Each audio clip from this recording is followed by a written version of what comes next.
Ma, alis na po saglit. Teka. Saka pupunta, bunso?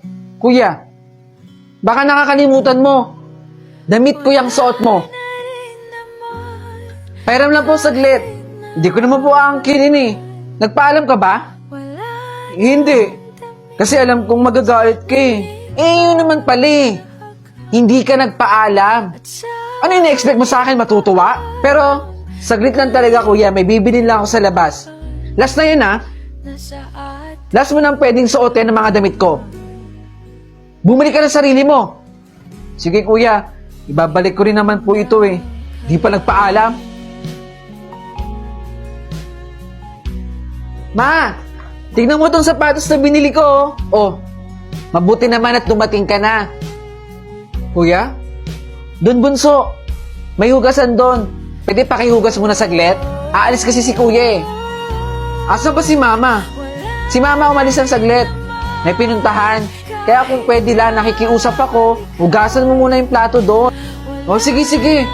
Ako nang bahala doon sa hugasan. Sige, ayusin ko muna yung bag ko. Nasaan na ba yun? Nandito lang yun eh. Nasaan na yung wallet ko? Naku, pambili ko yun eh. Ano ba yan? Si Bunso. Teka nga. Wow! Ang ganda ng sapatos ko. Bunso, umaming ka nga. Kuya, kinuha mo ba yung wallet ko dito sa bag ko? Wala po akong kinukuhang wallet sa bag ninyo. Hindi ko nga po alam kung saan nakalagay yung bag ninyo eh. Paano ka nakabili ng mga damit mo? Ng mga gamit mo? Kuya, iniipon ko po yung mga natitira sa baon ko. Baon? Di ba nga sa'yo na lang galing, nauubos ang baon mo. Walang natitira sa'yo. Paano ka nakabili ng bagong gamit? Hindi ko po alam yung sinasabi ninyo. Wala naman po talaga akong kinukuha sa bag ninyo eh. Oras lang na malaman ko na kinuha mo yung wallet ko dito sa bag ko, mananagot ka sa akin, Bunso. Tandaan mo tong sinabi ko. Dami-dami pwedeng hinyaan. Kinuha pa yung wallet ko. Ayaw pa kasi umamin ni Bunso eh. Siya naman talaga yung kumuha eh. Teka, bakit napunta dyan yung wallet ko? Kumpleto naman yung pera. Nasaan na ba yung earphone ko? Dami kasing gamit dito eh. Wait nga lang. Eto. Buti na lang nakita ko. What is the square root of 16? Anyone, please? Ma'am! Yes, Clarissa. The square root of 16 is 4. Very good, Clarissa. Tama ang iyong sagot. Siya na naman ang bida. Clarissa got the highest score. Congratulations, Clarissa. High score ako? Oo, Clarissa, napakagaling mo talaga. Nakakainis! Paano ko kaya matatalo si Clarissa? Congratulations, Clarissa. Share mo naman, ano bang ginagawa mo? Kaya nga ang galing-galing niya. Laging mataas score niya. Bakit kaya maliwanag pa? Ano ba yan? Huy! Clarissa! Anong ginagawa mo? Tin! Paano ba to? Nanonood kasi ako ng mga pinag-aralan namin kanina sa eskwelahan eh. Kaso may ads! Nagre-review ka pala, kaya pala maliwanag pa dito. Ay nako, sa YouTuber app, walang ads. And it also supports pop-up for you to take notes while watching videos. Tama ako, di ba? Sige na. Good night, matutulog na ako. Nako, maraming salamat din na. Basta nakapag-review kayo ng maayos at talagang nag-aral kayo ng mabuti, makakakuha kayo ng mataas na grades. Hindi naman ako naniniwala sa sinasabi niyan eh. Oo. Ganun nga yun. Joyce, ano yung mga naririnig kong chismis dito? Nag-cheat ako. Hindi ko alam yung tinutukoy mo. Oh, eto yung notes. Mga reviewer ko yan, patunay yan na nag-review at nag-aaral ako ng maayos. Wala akong alam sa binibintang mo, Clarissa. Kaya deserve ko maging top 1. Tara na nga. Baka nahihibang si Clarissa. Okay, get 1 and pass. Sisimulan natin sagutan yung mga quiz ninyo. Sir. Oh, De La Cruz, pumasok ka pa. Anong oras na oh? Sorry po. Late na naman po ako. Yan. Dahilan na naman tayo. Puro alibay. Hindi sir, kasi po may inaasikaso po ako sa bahay eh. Alam ko na yan. Pinagdaanan ko na yan, De La Cruz. Bilang teacher ninyo, ginagawa namin ang paraan para makapasa kayo at may matuto kayo sa amin. Totoo po yung sinasabi ko, sir. Paano ba yan? Hindi ka na makakaabot sa quiz natin dahil mag-check na kami. Pwede kang umupo doon, pero wag mong aasahan na papasa ka dito sa klase ko. Sige po, sir.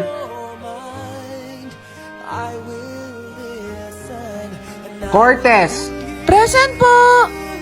De La Cruz, Sir, absent po ulit. absent ulit. Pangilang araw niya ng absent, ha? Saglit. Hello, Hello, anak? pa? Nabalitaan mo na ba yung nangyari sa teacher mo? Ha? Sumakabilang buhay na daw yung teacher mo. Ano daw po nangyari? Puntahan mo na lang dun sa burol para malaman mo. Oh, sige po, sige po. Pupuntahan ko po.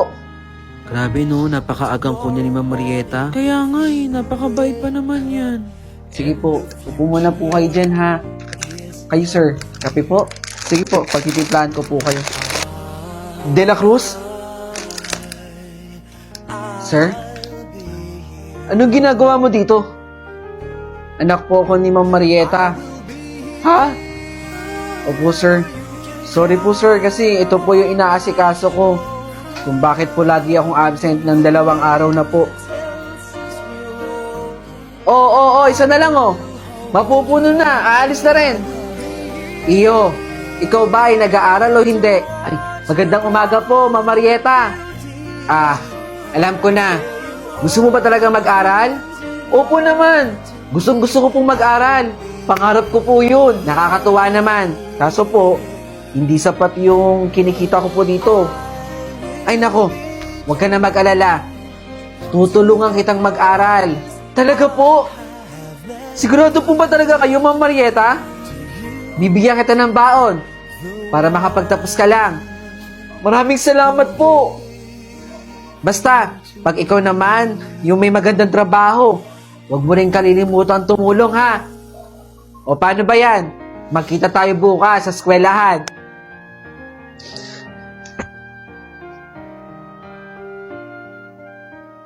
Sige po, isang order po ng ulam, ha? Boy, yung isang kanin nga dyan para dito kay sir. Sir, baka po pwede akong makahingi ng konting pagkain lang po. Bata, maraming kumakain, di ba? Kung pwede lang, doon ka muna mamasura. Kahit konting pagkain lang po, sir. Nagugutom na po kasi ako eh. Mamaya, pwede? Ha? Baka mawala ng gana yung mga customer namin, no? Ang baho-baho mo pa naman. Hindi ka pa naliligo. Sige na, doon ka muna. Pasensya na po. Nako. Sige sir, sorry po pasensya na po. Ayan sir, siya po. Siya po ang kumuha ng wallet ko. Sir, ano po yun? Umamin ka na. Ikaw naman talaga yung kumuha eh. Sir, alam po pong mahirap po ako, namamasura lang po ako.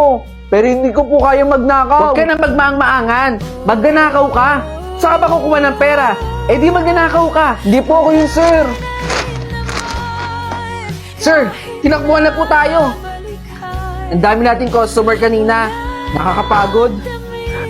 Bata, ikaw na naman. Napakakulit mo rin eh, no?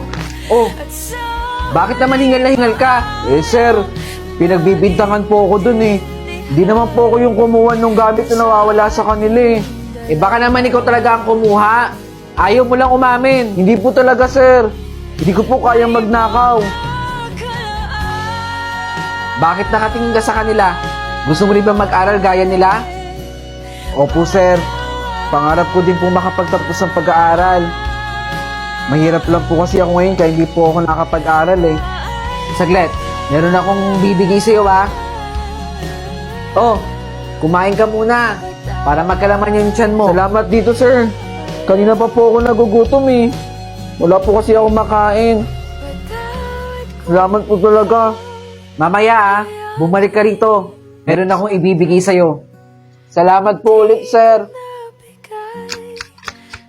Dami natin kita ngayong araw Teka, Di na bumalik yung bata ah. Boy, napansin mo ba yung bata? Yung kahapon na pumunta rito at kumain. Sabi ko kasi bumalik siya ngayong araw dahil bibigyan ko siya ng pagkain. Yun ata yung batang nasaksak kanina sa ilalim ng tulay. Ha? Habang natutulog siya, napagtripan siya doon ng mga tambay. Ang gugulo nga doon ng mga tambay na yan kagabi.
Wow!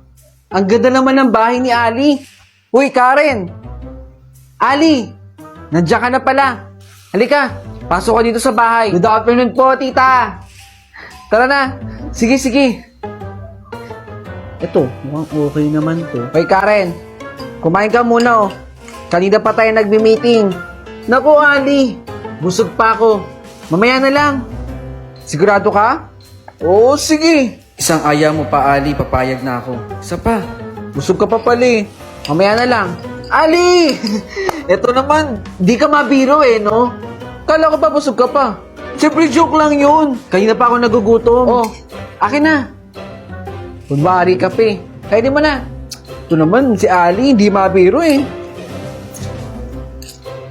Bakit ubos na? Ma! Bakit ubos na yung pansit canton dito? Kanina pa ako nagugutom eh. Eh, kabibili ko lang yan na. Ubus na agad. Eh, paano pinakain ni Ate sa bisita niya? Huy, Angelo, may pagkain pa natira doon. Ate, panis na yung pagkain doon. Umakit ka nga sa taas. Nakakaya may bisita. Ali, wag na kayo mag-away ni Angelo. Magpapadeliver na lang ako dito sa sopa. Dahil sa supa, pwede ka nang mamili ng grocery items mo o kahit ano pang kailangan mo nang hindi ka lalabas ng bahay. Ito pa ang good news. Sa loob lang ng 15 minutes, nandiyan na agad ang binili mo. Super quick, parang magic! Dahil si Supa, ang aming superhero. Ah, excuse me Karen. Nandiyan na kasi sa labas yung Supa. Kunin ko lang. Sige, sige. Ubusin mo na yan. Napadami pa tuloy order namin sa Supa. Supa quick nga! Angelo, ang dami mong pinamili ah!